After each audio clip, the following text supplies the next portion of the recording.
Yo, Slams, it's me, Snoop Dogg, here to tell you about the USS L-1. The USS L-1 was the United States Navy's first attempt at designing and building ocean-going submarines, you dig? The ships were undoubtedly advanced for the time, especially compared to the boats of other countries' navies. The L ships were known for being the first class of naval battleships, with the addition of deck guns. After multiple trials and tests in the waters of New England, the L-1 was assigned to be part of the Atlantic Submarine Flotilla, operated alongside the East Coast. On November 27, 1917, the submarine departed for New London, Connecticut, to protect the Navy home docks from the German ops. Ironically, US L ships and British L-class ships looked almost identical. Due to this, US L ships had the pennant number AL on the front. It weighed 450 tons on the surface and 580 tons when submerged. Holy, can you believe that something can weigh more than your mama? Unlike your mama, the ships could move fast and go deep, up to 16 miles per hour while on surface and 12 miles per hour when submerged. It could also go up to 200 feet deep.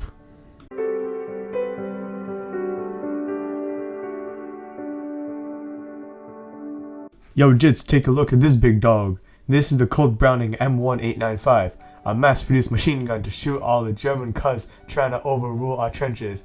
Beat the ops, brother! Yo, take a look at this. This is the first ever American mass-produced tank. Can you believe it? This son of a gun is a real version of the M1917 light tank. So you know how Ransom Olds invented the assembly line? Well, that thing was used to mass-produce these tanks. Sadly, the tank never got used because of its late arrival. Low-key would have been the bomb for real.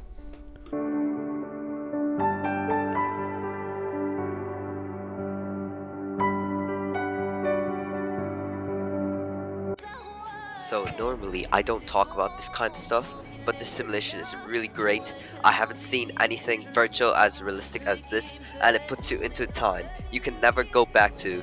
You know, my great uncle's dog's previous owner was actually a soldier who fought during World War I, and I really feel like this is a great tribute to him. There are a lot of things to do in the simulation, and you can literally become President Woodrow Wilson. He was a man of great power, and although a racist, I respect him for the power he held.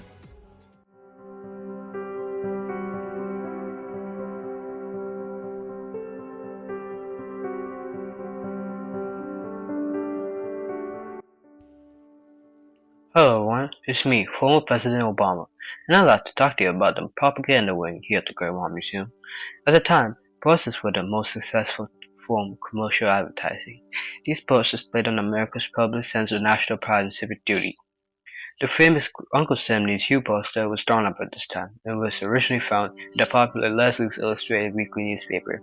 Posters like this were used to convince men to enlist in the United States military.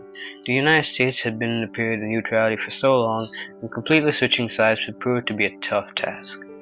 The posters helped to make that task significantly more manageable and changed U.S.'s public point of view very quickly. In 1917, President Woodrow Wilson established the Committee on Public Information, which was run by the former investigative journalist George Creel. The committee emphasized the necessity of the United States' involvement in Europe to maintain salvation through the use of propaganda in many forms. The exhibit includes the book written by Creel titled How We Advertised America, which talked about the committee's importance.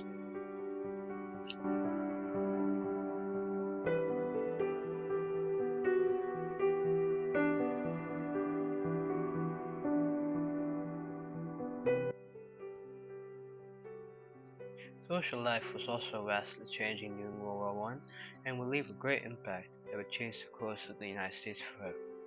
During this time, a profound change was occurring. The Great Migration meant that many of the African Americans who were stuck in the South after the Civil War would finally come up to the North. While white men and boys enlisted in the military, it was the black men and boys who filled in the gap created.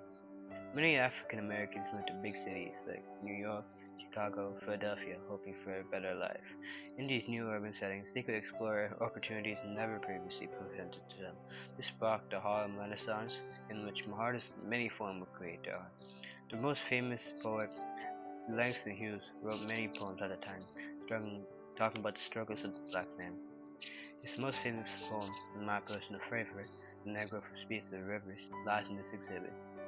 Also around this time, the suffrage movement started to gain traction, leading to the ratification of the 19th Amendment in 1920. Many artifacts surrounding the movement are located in this wing, such as the Anti-Saloon League Handbill, a Prohibition Prize Medal from the WCTU, and Jailed for Freedom pin, and the suffrage sash. Thank you very much.